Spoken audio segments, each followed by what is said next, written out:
You are watching TheArtsinHeart, your home of authentic conversations.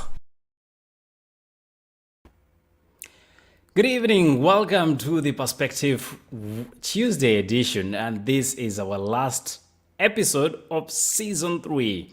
I want to take this opportunity to welcome you wherever you're watching us from. Let us know where you are catching us from. If you're on YouTube, if you're on Facebook, let us know which channel you're watching us through. And remember to share with us your thoughts on this subject. We'll be discussing cheap and available sex. Just how cheap is sex and how available is it? And what are your dynamics of relationship when it comes to sex and its availability?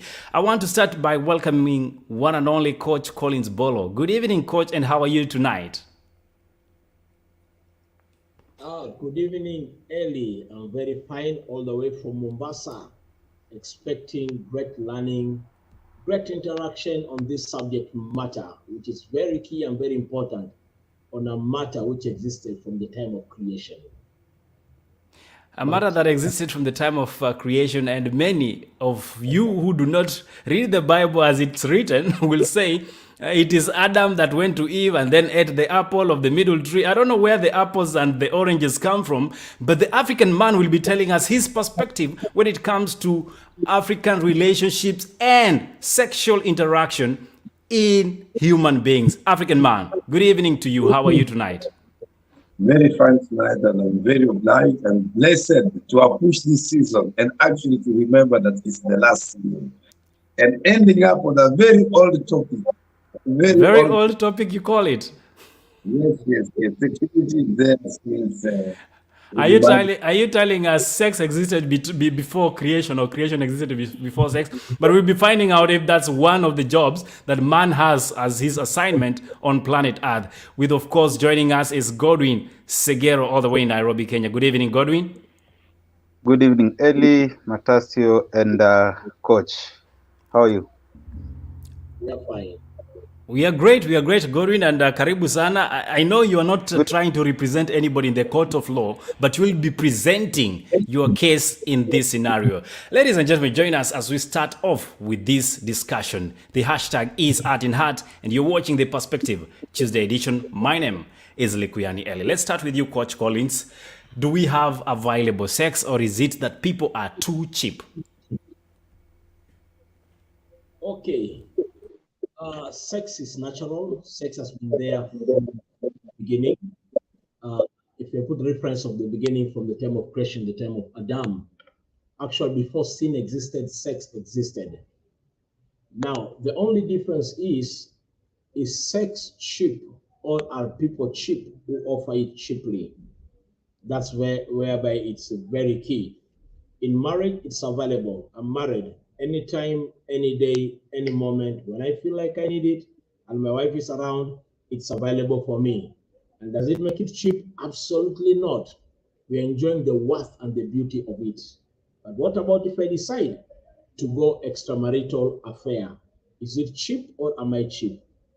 My worldview is if I go extramarital, I am cheap, but the value still stands.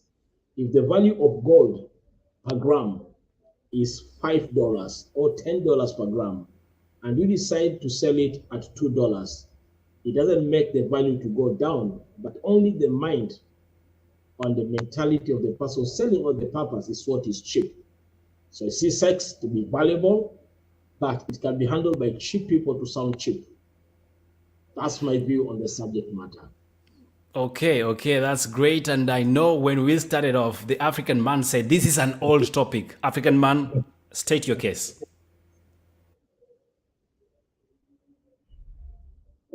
Confine myself to look at this topic from more of the Pan-Africanist point of view. That's our culture and our heritage. Then again, because of being open, I'll try to look at it from my three worlds. The physical world, what is sex in the physical world, what is sex in the intellectual world, and spiritual world.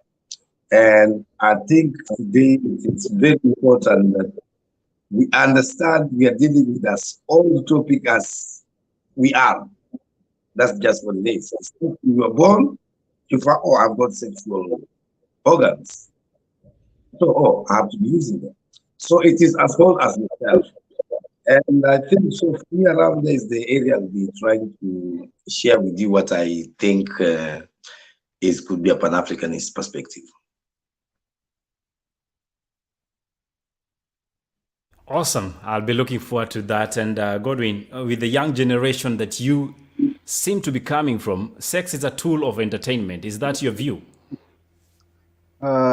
Apparently, that's the sad truth because I think nowadays how the younger generation view sex has totally lost, or maybe it has a different meaning.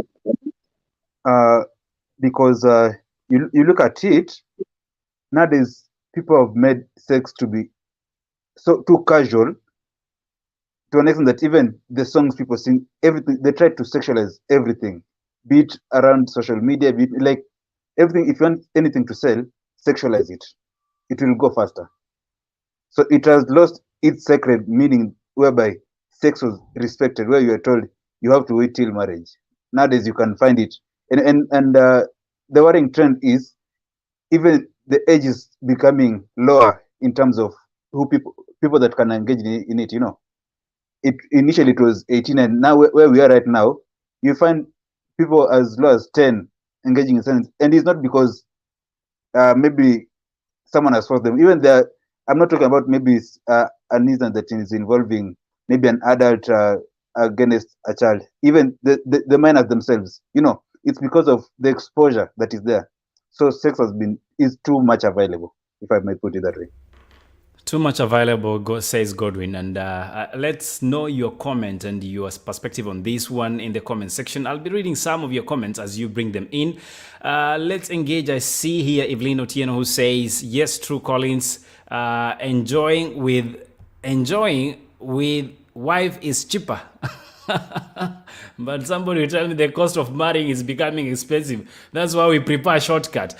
Collins Bolo, you are a relationship coach and you deal with young people, you interact with young people at different levels.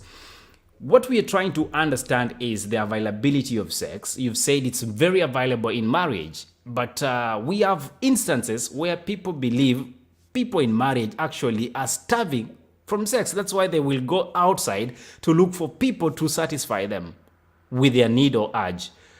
What is your take on that, sir? Thank you, Ellie. It is very much possible someone can be in marriage yet starved. And there are so many situations which can lead to such. One, you see, sex is first emotional in the mind, then emotional, then implemented physically. So once couple are emotionally disconnected, high chances then one partner or both of them might decide to deny each other sexual pleasure or the beauty of sex within marriage. And that has led to many couples staying in the same home but still not performing. But still, we have others who might be in the same home, they desire to do it, but there are other predicaments. For example, someone is suffering diabetic related issues with high pressure, high blood pressure, which some of these underlying health conditions can lead to most of the men not to perform. So the mind might desire, but the body cannot coordinate. Yes, they are married, but the wife desires, but the man cannot perform.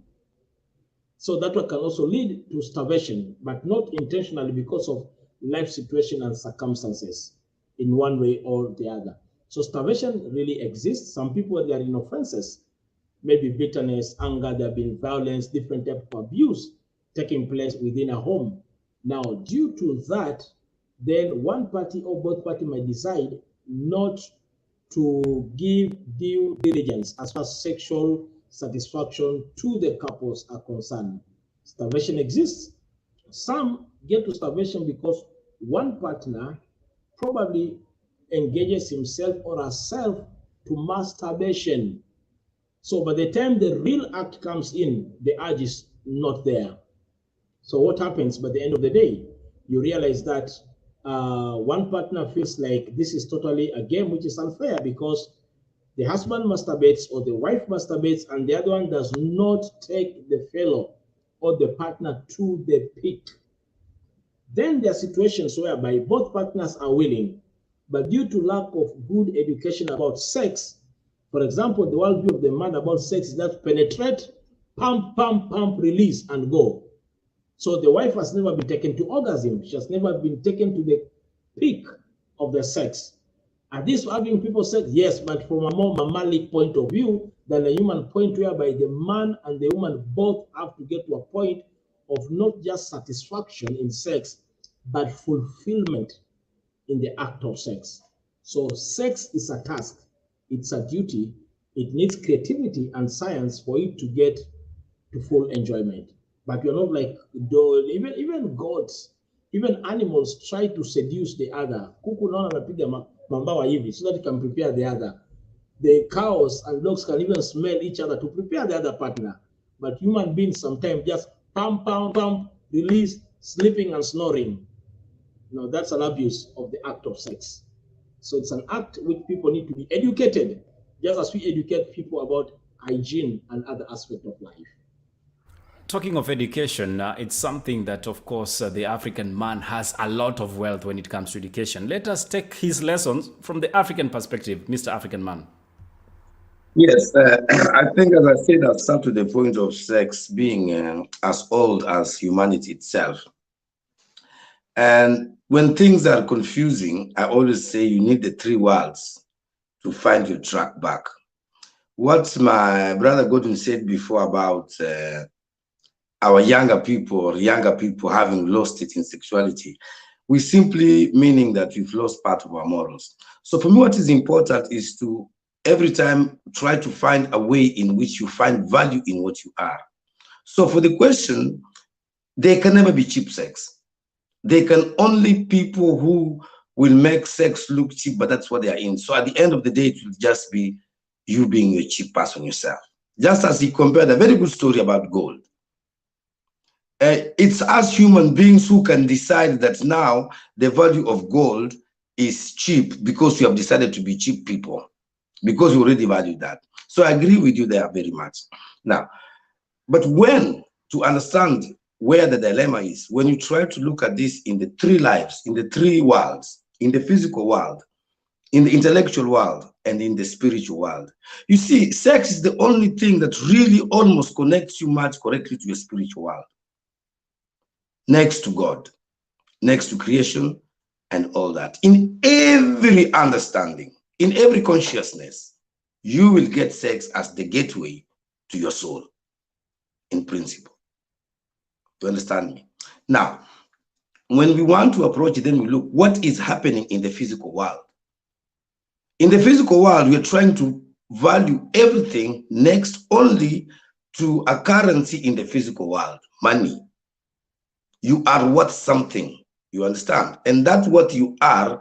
Like there is even, let's say it's for something simple, there is no even price for being wise.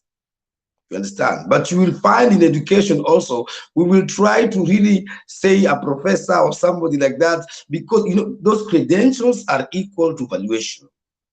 So one very bad vice we have as human beings, we really temper with some delicate things like sex and put it in the physical world of valuation, supported by the intellectual world, which is very sad. Now, when you come to the intellectual world, let's just compare the Western world and the African world. Let's talk about things legalizing abortion, which I know a lot of people will be surprised and shocked when I want to talk about this. You understand? In as much as we want to talk about cheap sex, we have to look at these perspectives, because that's what the intellectual world has taught us. Look at the elite music, look at the intellect music. You cannot enjoy a video clip without making it sexuality. Why is it so? Do we ever ask ourselves? Look at the genes of music, even among the Africans. That's why sometimes it's good to hold on to reggae sometimes, but you see violence that's getting to some point. You understand? So now we have to understand it is the intellectual world that is messing up everything. Because why is sex working very good when people are spiritually connected? You get some people, you can see very clearly that when people are really both believers, even we know it yourself, a house that believes in God stays together. So you will find the more you turn away from your spiritual connection and be so much involved in the sexual life and not closer to your spirituality, is when you become in the end of putting value on sex. So to try to solve the problem, because it is really a problem, we have to reset our intellectual perspective of looking at sex. And for a black man, it is easy for you to go and fall back on the Pan-Africanist way of thinking. Every single African culture has got codes and all those when it comes to sexuality. Whether it's through circumcision, you're taught sexuality. So when you fall back to those ones, you will find the value of it. And to coming back home, just to get closer to my own country, Kenya, things like calling yourselves broilers and kienyeji is where the problem also begins. Just to give an example of when we lose values in our defining ourselves. When you cheapen yourself to stay on the interest of the physical world, which is a city, which is where commercialized everything, and let's agree about it. Every city will have prostitution. When we talk about cheap sex, let's just remember we're talking about prostitution. Just to make it black and white. You understand?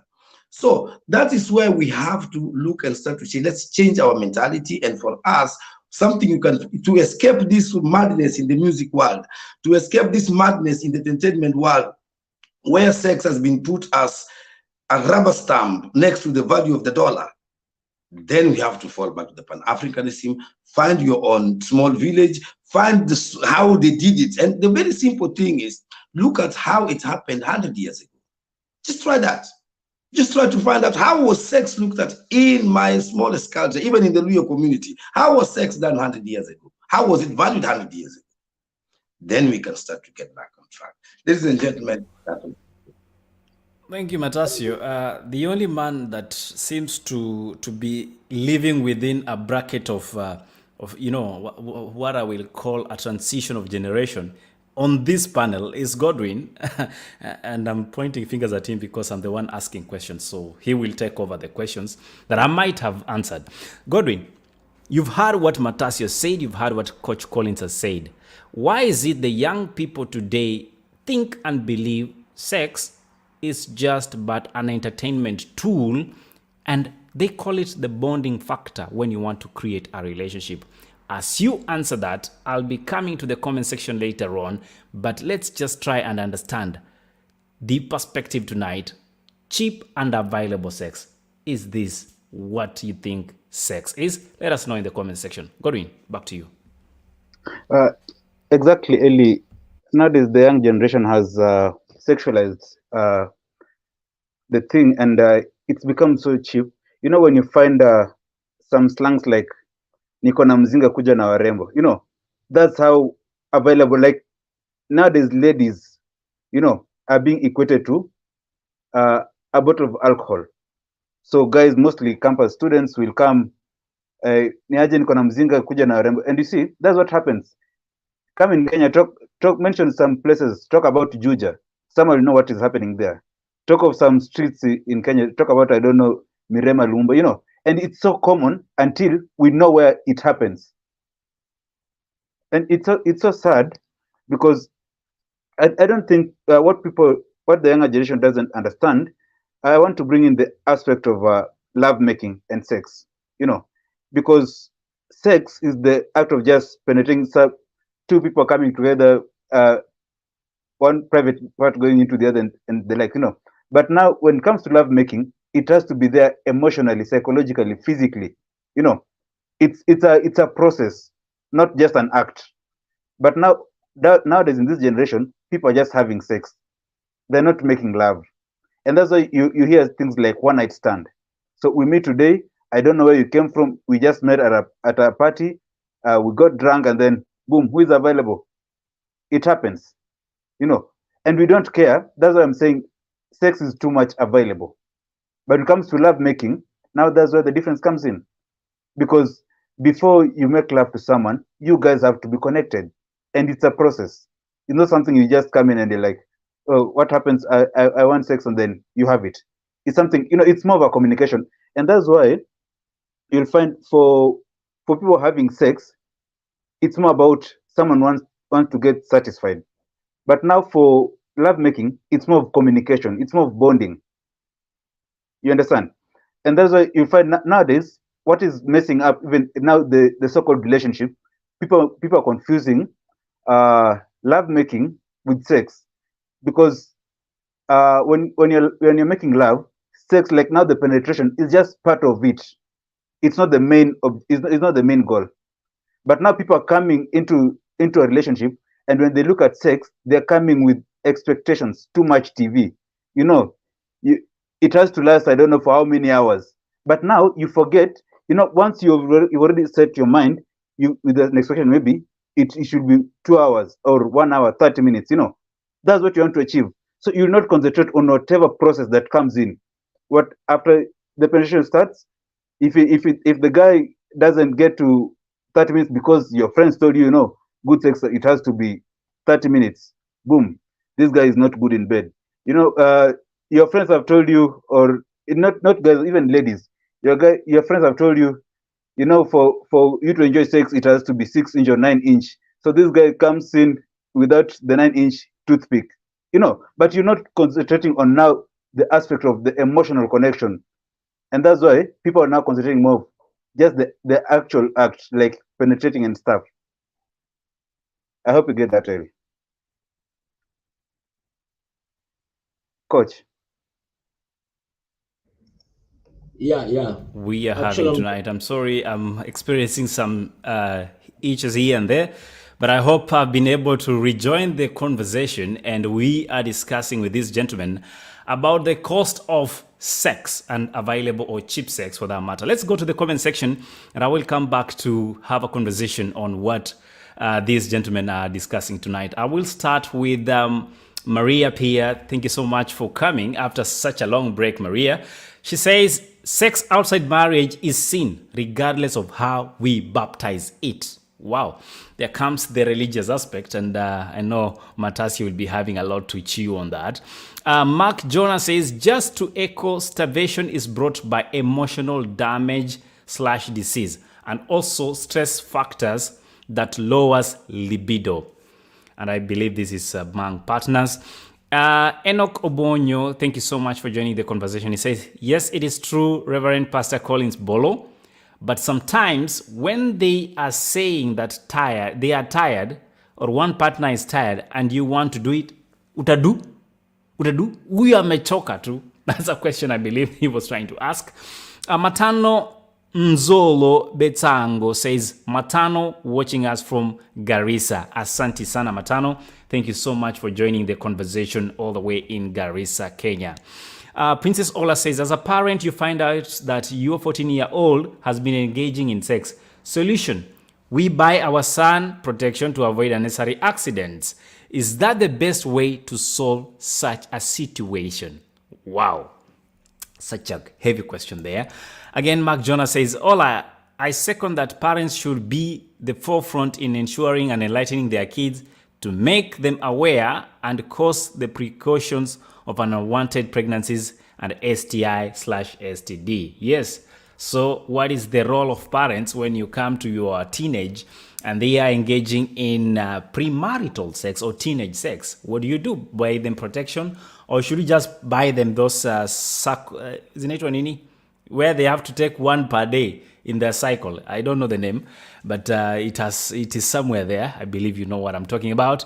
Vuambugwa says, sex is a gift from God. Still learning more on the same. It's a lesson that is not going to end today. Thank you so much, Vuambugwa, for joining the conversation. Let's see. Evelyn says, sex is a tool if used well by those in accepted type of relationship. Ganjoni Mombasa tuned in. Na Evelyn ametuambia zinaitwa pills. Thank you so much for bringing that correct medical term. And we have Mark John again, who says, I don't believe there is cheap sex, but what I do believe, cheap sex comes from the point at hook up and per shot. What are you offering after the social partying? I say, ndio hivyo kunaendelea hapa, mambo kangaja, huenda yakaja. Benson Ojem Ogo says, Parental guidance at early stages and making it aware to them is key. Apparently, morale of the current parents is also wanting. Okay, that is Benson in Ruaka. Asante sana Benson, na kuona umeingia hapa. Okay, quite heavy comments coming in. I don't know, gentlemen, if you want to do a free ride or should we just point at one, but I'll throw it to the floor. Let's start with you, Coach Collins. Whichever you want to react to or respond to. Kindly get your mic, Coach. Yeah, thank you. Okay, let me see. Okay, one is talking about the parental guidance at early stage. One of the greatest success in our African culture is the fact that within our family structure, the issue of sex was being discussed very well. Not only that, also when you are going to a religious circle, when children are going to what we call Sunday school, it was defined and taught very well. So there's a common expectation when it comes to sex and the beauty of sex, it's expected within the parameter of marriage. And people honored it. In fact, during weddings, the elderly could come on the first night to check if there are some stain of blood because the lady actually was a virgin and gifts were given at that particular point in time. Now, the interesting part is that the negative influence from the West about the issue of sexuality has affected us so much to the point whereby the beauty of sex is no longer available in our eyes. Not only that, now we are now getting to some psycho-emotional related problem as far as sexuality is concerned. There's what we call paraphilic tendencies in psychology, whereby now people are trying to satisfy themselves sexually with manners which are not normal because they, in one way or the other, have been so much disappointed by people.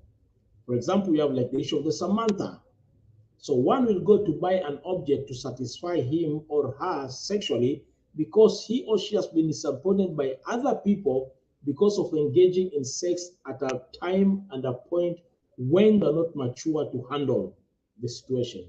So with more emotional, spiritual, psychological damage now, people are shifting to objects to satisfy them for sex because of abuse of sex at that early stage, all while growing in their day-to-day life. So by the end of the day, their view for sex, which should be is a gift, as one has mentioned around, becomes as a tool of terror in one way or the other. Or some have passed through rape in the past.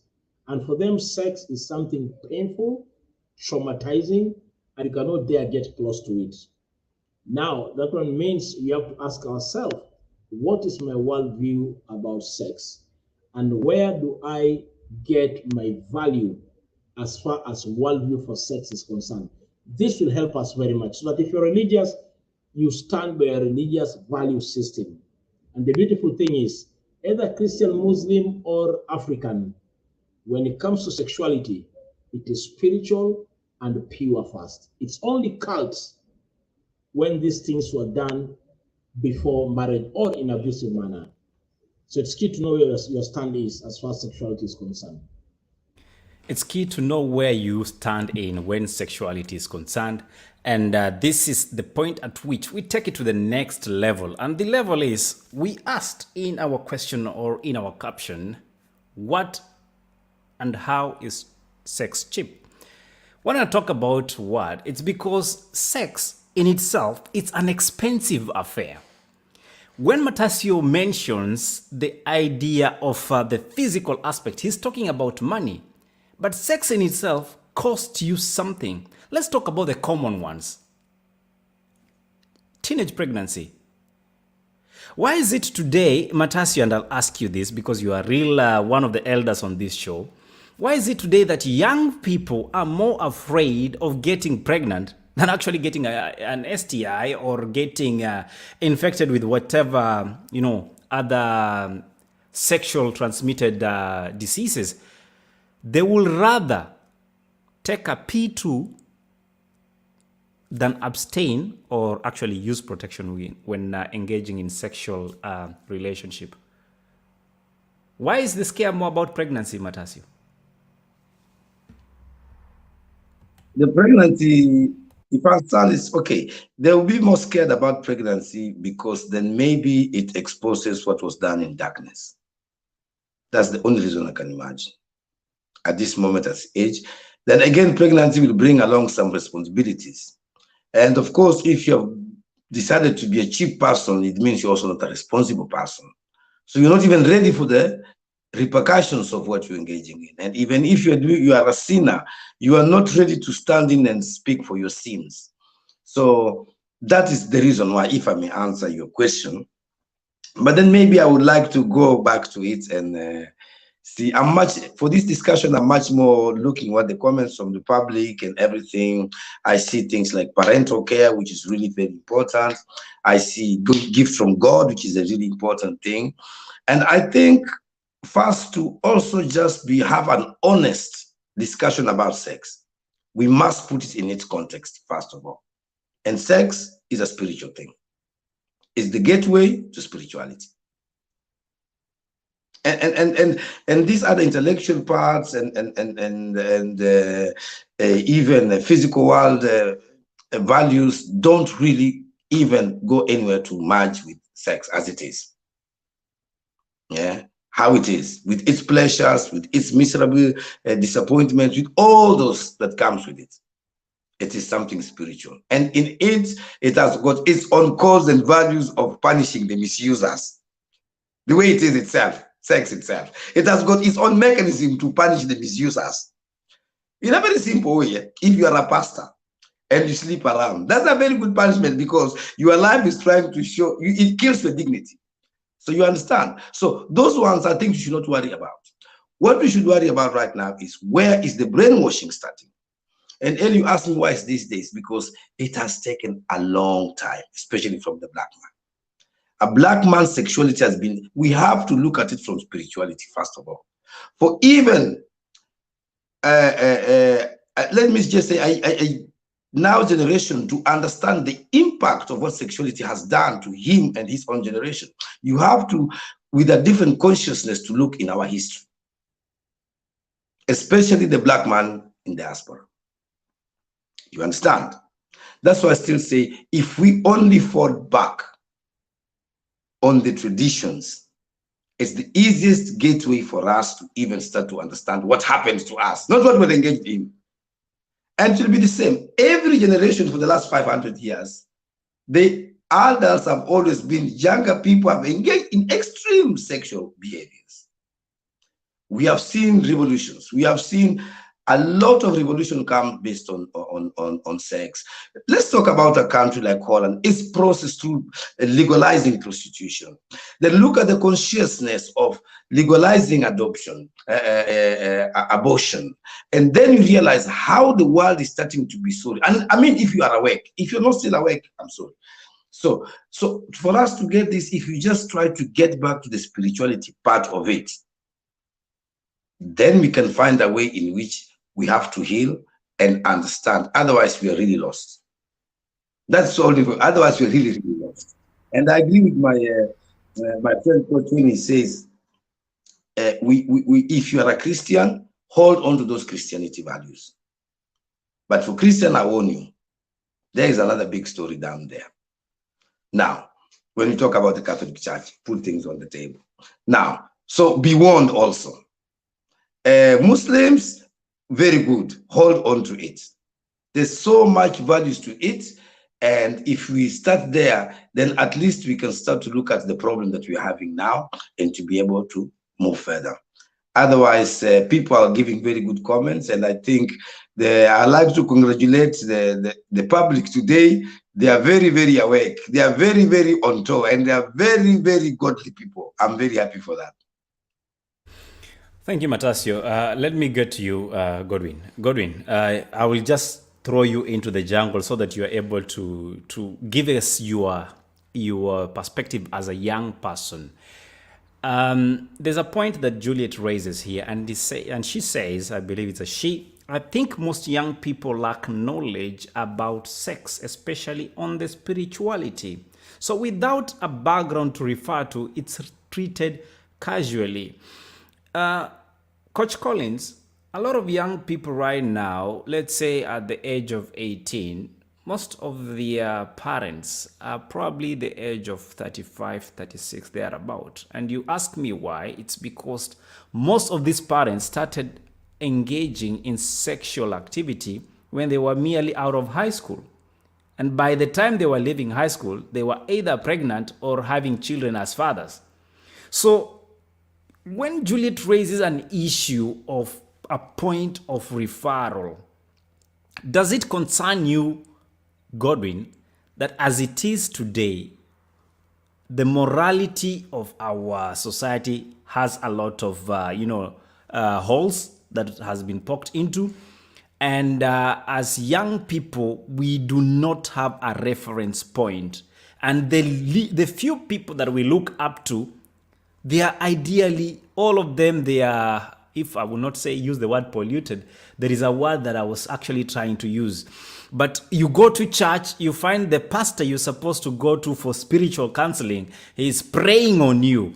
The bishop that is supposed to be praying with you is molesting young people. And they are using them in sexual perversion and all that.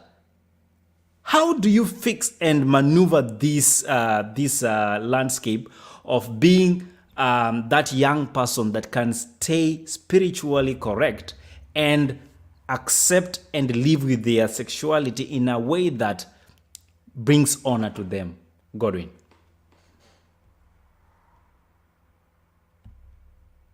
Godwin, you keep playing some magic with your microphone. Now you can go ahead.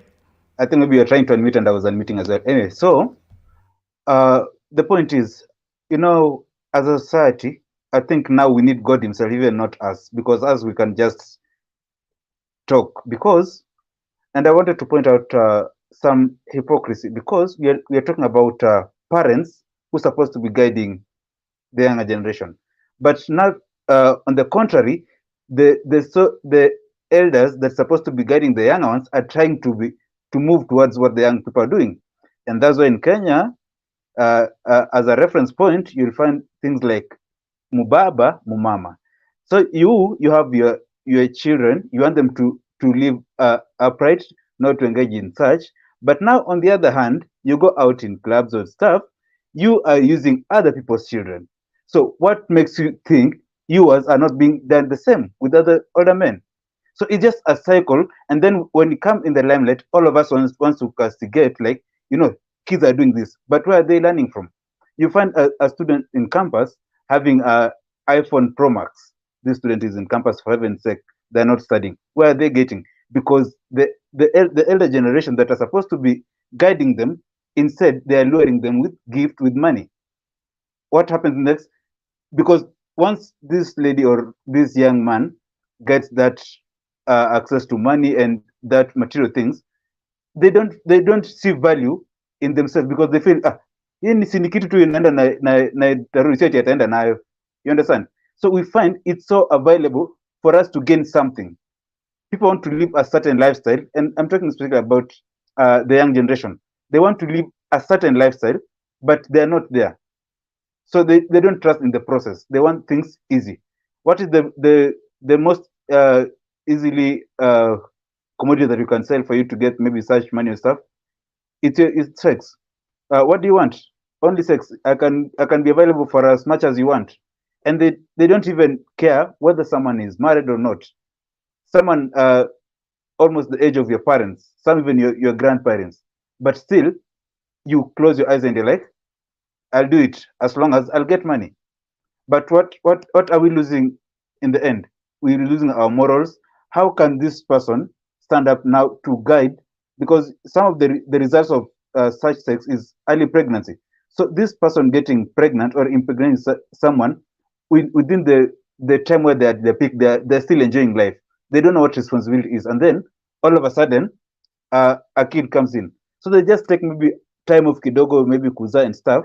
After that, they're still in that age bracket of enjoying. They're not ready to take responsibility and to settle.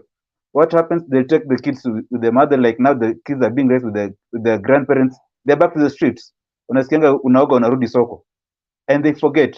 So how can such a person, a young parent, guide a young kid or to tell them this and this is bad. You understand? So there's a lot of problems with the younger generation. A lot of problems, you say, Godwin, and thank you so much for your remarks. And I'll engage again these two gentlemen that are here with me. That is Coach Collins and, of course, the African man. Because when we talk about the cost of sex, again, people will look at it from what Godwin has said, unatumia na haiendi kokote. There is an instance that Coach Collins was presenting, and he was very passionate about how we have made it today that we are twerking for the screens, but the real intention is to attract a specific gender towards what you are offering with your body. But Coach Collins, I've heard this, and you can help me understand this conversation.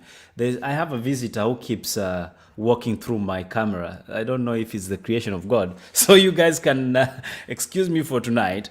But there is this issue about soul ties. I don't know if you guys hear anything about it, because this is where spirituality comes in. You know, sex is supposed to connect individuals, and it is made in such a way that it creates bonds. Coach Collins, do we have anything called that we refer to as sexual ties or soul ties that are connected or interconnected with sexual activity between or among sexual partners? And how do they affect one's being? Thank you. Soul ties are real, and the ties are, it's really interesting. It has been found that every time a man does sex with a woman and releases sperms, now most of the time people think that it just ends at the edge of the cervix. But it has been found that the sperm have ability to move within our system, and some of them even hide the DNAs just below your ears and some parts of our body. So the moment you start exchanging different group of people and having sex with them, and they are releasing their seed to you, now these cells which get into your system tend to, because they're different group of people, cells which are within your system, tends to confuse. No wonder some scientists are saying there's some kids they are born today, and you want to let them look like the mother, doesn't look like the father, doesn't look like the grandparent, because there's a lot of confusion of cells which have been released by different group of people at different time. Now, going just beyond the soul, now with the soul tie, because of the emotional connection, spiritual, then emotional connection. This is where the challenge is. Today, you get a young man and a young lady, maybe exploring sexuality with different group of people. Then he decides to settle down into marriage. So what happens? When he decides to settle down into marriage, because of the soul tie, the connection, emotional connection they had with other former partners, there's a tendency of trying to compare the current experience from what happened in the past. And sometimes the effect is so much to the point whereby for some men to get to orgasm and women to get to orgasm, they have to imagine the ex who used to do to them well more than what they're expecting now, what they're getting right now. But without them imagining the ex, then it becomes a problem at that particular point. Meaning that even for them to get to the peak, because they have different kind of experiences, because of the soul tie connection, it interferes with the present experience for that particular point. That one becomes a very big challenge. And again, with the same type of soul tie, when it happens that someone is far from his fellow, maybe the lover or the person that's so much used to, someone they get to masturbation, you realize unless they phantom the person who were involved with in the past and were so much connected emotionally, at that particular point, they cannot get to they cannot reach the peak of masturbation. No wonder our great teacher and the master Jesus said, when you look at a woman lustfully, you've already committed adultery in your heart, because that thinking of dressing and having sex with her emotionally starts the connection. So that's why I agree with our colleague who says sex is spiritual first. It is spiritual, it is emotional, then we implement it physically. So soul ties can be good if they are both partners who are satisfying each other and living for one another. but it can be dangerous when your experience of the past sounds to be better than the present, because probably the present has no much experience and discipline to make the experience to be as good and sweet as possible. I actually believe good sex is discipline.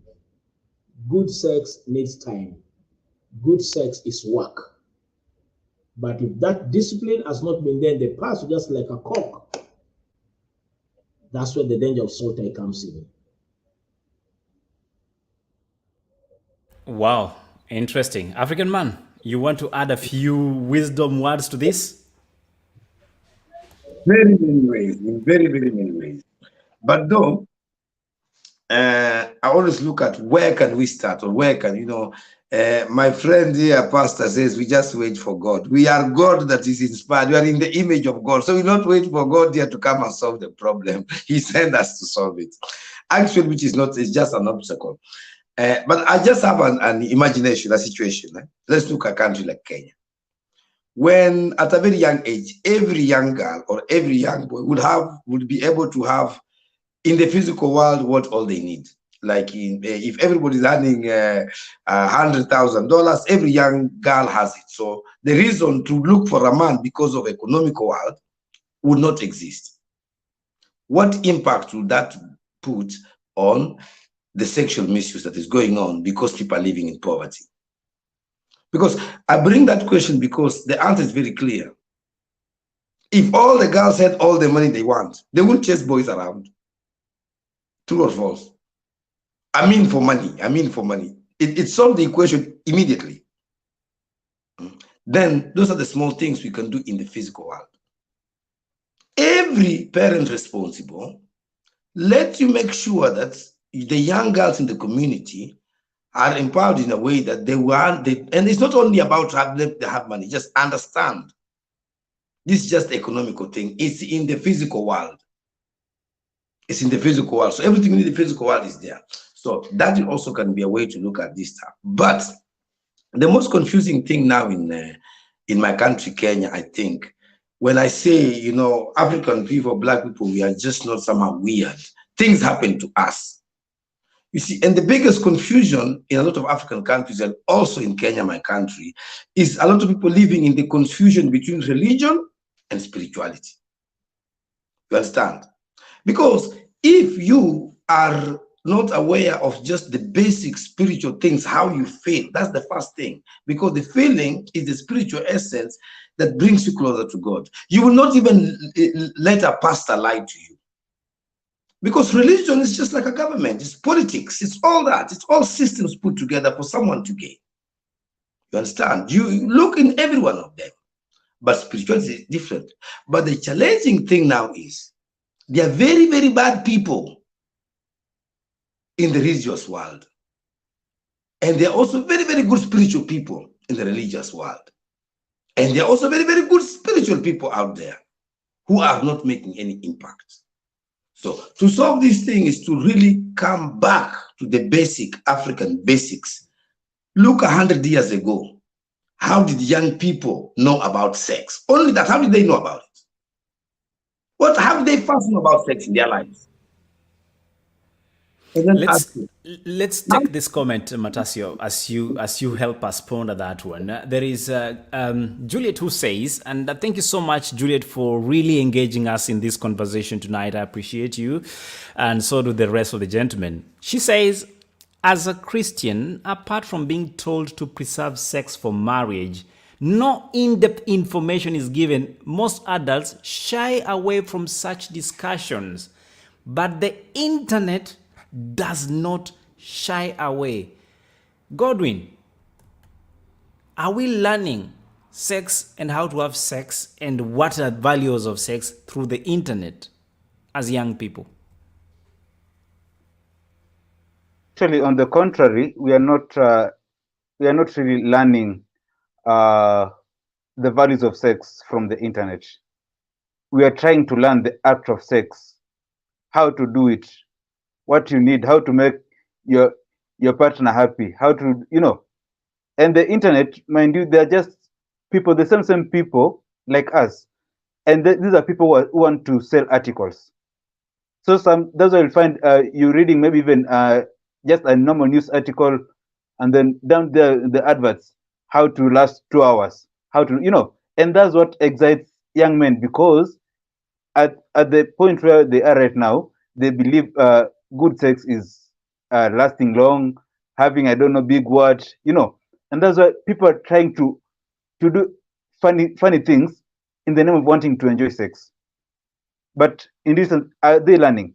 They're looking at the physical aspect of it, but what is the emotion and the spiritual connection to it, as my two panelists have echoed, So I think from the internet, people are not people are not learning. People are just trying to get information, because it will be different when you as a parent, you as a teacher, you as a spiritual leader sit down with someone, tell them, you know what, sex is good, but this is the right way to do it. This is what entails. If you do it this way, it's not good. But now when we shy away from it, as Gitau said, now when people go to look for information themselves, the young people, they can't interpret, and that's the same way it operates like a Bible. You can be reading a Bible by yourself, you can't interpret. But now when you go to church, you meet these religious leaders who've done theology and stuff. Now they explain to you, and you're like, I was just reading like a storybook, I didn't understand. So when the young generation go to the internet, for them they're looking for something specific, and most importantly something that is exciting. But if you tell them sex, you have to, if they come across an article saying, you have to wait until marriage for you to have sex, they'll log off immediately, look for another one, how to last I don't know for how long. And that's what they want. So they're looking for exciting information, and they want to explore, to show their friends how good they are. You understand? And that's why you find there's some young in the young generation, there's some people who are sharing experiences that they themselves they have not experienced, because they read, but not because they want to feel as though even them they know. They'll come give information. Oh, you have to do this, you have to do this. But where did you learn that from? Because they're getting free information, some which is misleading. So I don't think when it comes to sex education, the internet is the best way to start. Also, more so for the young generation. That's my perspective, really. Internet is not the best way to start or learn from, because it's only but misleading information. And I can tell for sure the conversation we've had tonight is very, very emotive to most of you. I see John Mark, who says, speaking about young people, engaging in sex is mostly based on peer pressure, because if you can't get in the same league, you seem still backward. Wewe ujaomoka, wewe ni mjinga, wewe ujui, utambui, wewe ni fala. Those are the names and the nouns that will be used to refer to you, because sex isn't casual, but based on competition. For them, you want to outdo, you want to tell what you experienced and how you actually performed in it. Evelyn, on the other hand, says, sir, there is no sin. This removes one from the psychological torture that, you can just engage in this, and at the end of the day, it's never that serious. And then again, Juliet says, I think most young people lack knowledge about sex, especially on the spirituality. So without a background to refer to, it is treated so casually, I would say. Thank you so much. Let's see. Is there any other comment that is coming through so far? Nothing new yet. But I believe, gentlemen, we've had quite some interesting conversation tonight. But even as we wrap up, what will be the most takeaway from most of you? What would you say is the cost of sex? Is it cheap, available, or does it cost to engage in one, premarital sex, extramarital sex, and possibly unprotected sex? You may choose, Coach Collins. Thank you. Premarital, extramarital affairs is really expensive.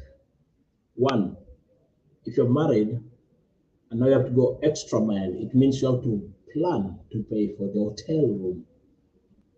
If not hotel, and probably you get to someone's house, you're probably in danger. If you are going to be caught, you might be hit up and beaten up, which is another danger. So you are risking your own life. If it comes to unprotected sex, then how sure are you the person you are spending with and having sex with, when you are not available, is also doing it with other people? So the chain can lead to STIs and such kind of related problem. Not only that, no matter how secretive it can be, what about when your spouse will know? What kind of damage will it get to your husband or your wife? Not only that, what about if your children will be aware that dad or mom has been involved with this affair with this particular individual? And that's the time where the cost, you might have built up your marriage for quite a long time, and such kind of scandal comes in and destroys a lot of things in your marriage and in your relationship, which will cost you a lot. And sometimes the cost can go as much as other third parties being involved. Maybe your relatives are going to be called. It's going to be discussed in public. Probably the neighbors are going to be called because the person who has been sneaking in your house, the neighbors have been seeing the person coming in and out. So evidences are going to start coming up, one or the other. Or probably kids are aware.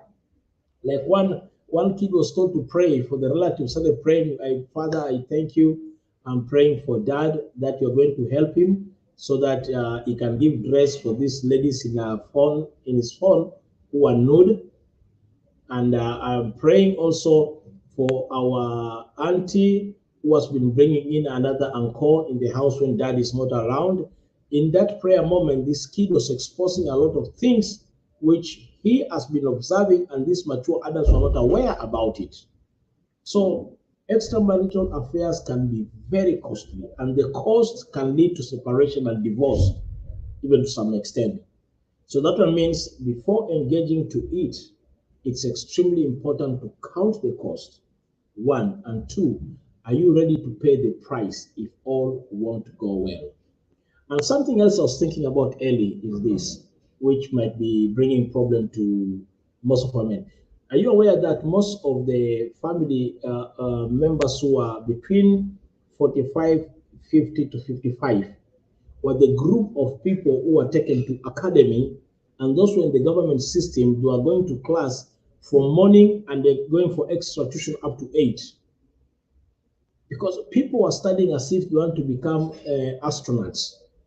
Morning to evening, they leave very early in the morning for school, they get back home late. So they never had time whereby parents could add value to them, neither to go to church and learn biblical value or religious values. Neither did they have opportunity to stay with their uncles and aunts and give them the African value in context to sexuality. Now that they have become the parents and they never got these value systems, how can they give what they never received? Now, our children are graduates of parents who were never taught, but now they want to control what they cannot manage, which becomes a predicament. Something needs to be done. But most of the parents who are beyond that age, you hear them talking about when we used to go to Sunday school, our uncles used to teach us, our aunts used to teach us. This other generation of 55 and below, they went to school morning to evening as if they wanted to become astronauts. But at the end of the day, the whole family system is in a big shambles. Thank you so much, Coach Collins. The family system is in a shambles, you say, as your parting shot. African man, what you say, sir? Yeah, the answer, what is the payment of cheap sex or how expensive it is? Well, I would say any abuse is very expensive. And when we talk about cheap sex, it means abuse of sex. Very expensive in all aspects. As I mentioned before, it will spoil your physical world, be it from all aspects. Be it, because we call it cheap sex out of marriage and age or out of the norms and values that a certain community has agreed on, it's going to be very, very expensive. And the expense is not just with you alone. Already when it is between two people, those two people generally have got two parents are on the other side. These are two parents on the other side. because we're already talking about parents in the 40s who did not do that. So imagine just an act of 2 people is touching about 8 people. We have not mentioned brothers and sisters or just friends around. So such a thing is really expensive, and the damage is a domino effect. And that's why you see, even in our African traditions, when some let's say some out of the norms and the values sexually happens, there are very, very serious traditions observed. What we could say rituals and whatever, because this is not just an act that is happening in the physical world. It's an act that is really touching the spiritual and the people around you. Because first of all, I'll come to a very important thing when you see what the damage is. And I always compare the Western world and the African world. You see, the Western world is stuck with this pedophilia problem. A very big problem in the Western world. Very big problem. But when you look at it just for yourself, when you look 100 years ago, how are they dealing with what we call incest in our in our homes? Every African community has a way they deal with what they deem as a sexual perversion from the norms in the world. So the idea of expensive, it can cost a whole country. And what's happening in Kenya, it can cost the whole nation. To be honest.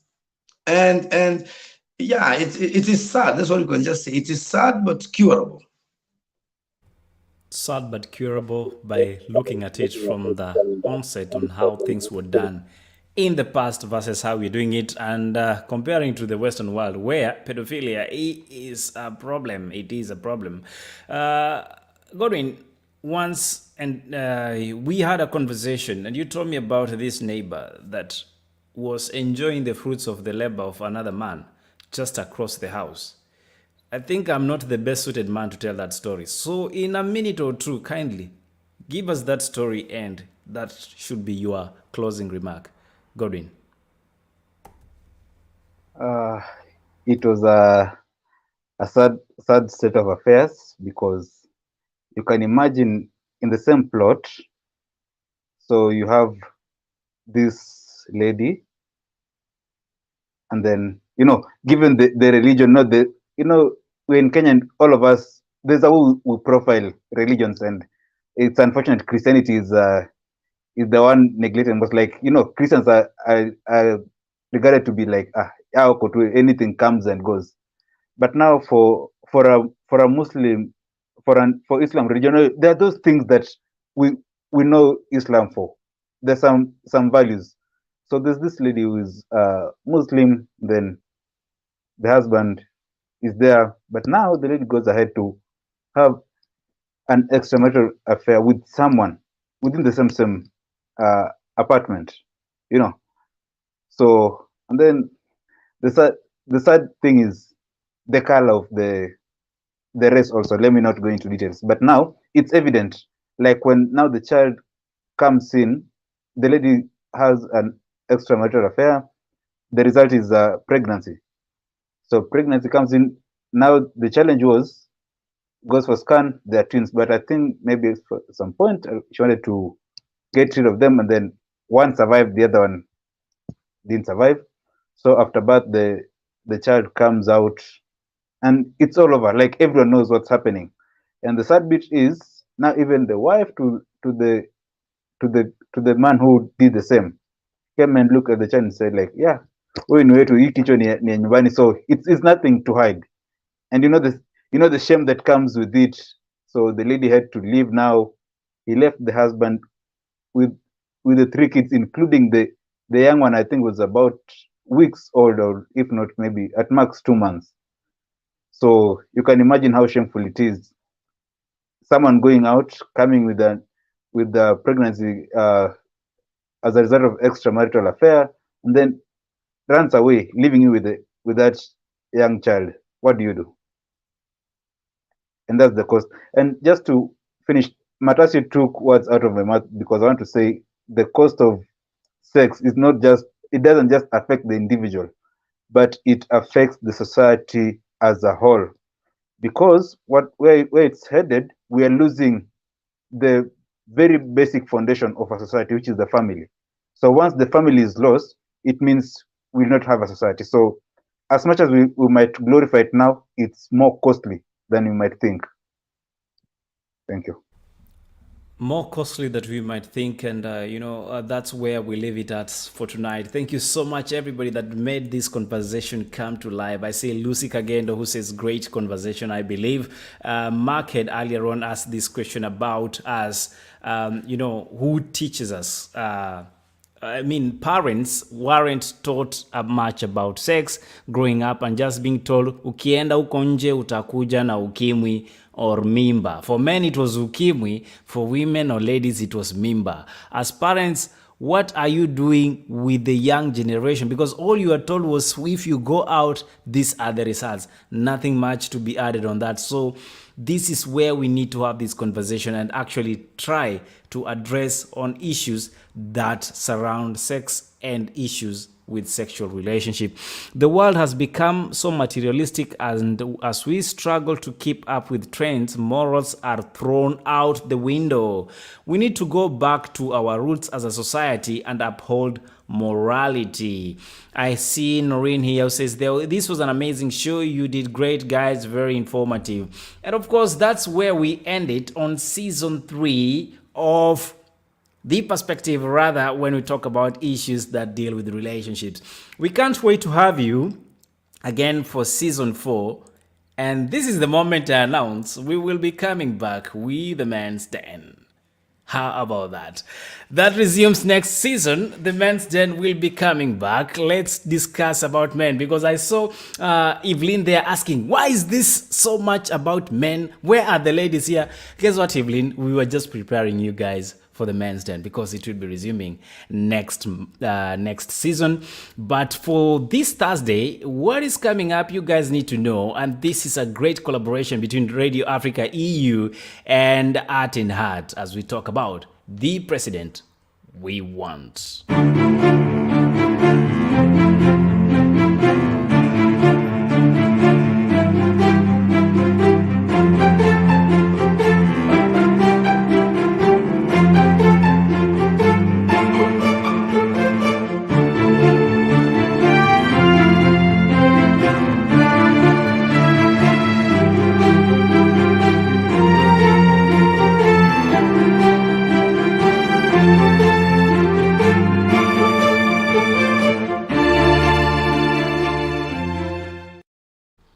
You want to stay tuned and get to log on to our YouTube channel. That is TheArtsinHeart Official on YouTube, TheArtsinHeart on Facebook, Instagram, to get to know who will be on the panel. Of course, you can see the names there. That is Matasio Kagwa on my bottom right screen. I have Godwin on my left right screen. And of course, one MK Ronald, an advocate with the Kenyan High Courts, who will be coming here to tell his perspective when it comes to the matters, elections, and the president we want come 9th August 2022, when Kenya goes to vote for her president, senators, MCA, women rep, and of course, the member of parliament. Who is going to be the president, and what kind of president do you want in the house in the hill? Thank you so much, Matasio Kagwa, for always making it here. And of course, we have Godwin Segero for being the man that brings his sobriety on this conversation. And of course, without forgetting Coach Collins Bolo and his very great instructions when it comes to matters relationship. Catch him every Saturday right here on TheArtsinHeart, and of course his YouTube channel, that is what we call Rebuilding Family Foundation Academy on YouTube, where we get to discuss much more about family relationships. Until Thursday, see you when you see us. Si tumemaliza? Tuendeni bana. Tuendeni, mmekataa kwenda. Wacha tuende.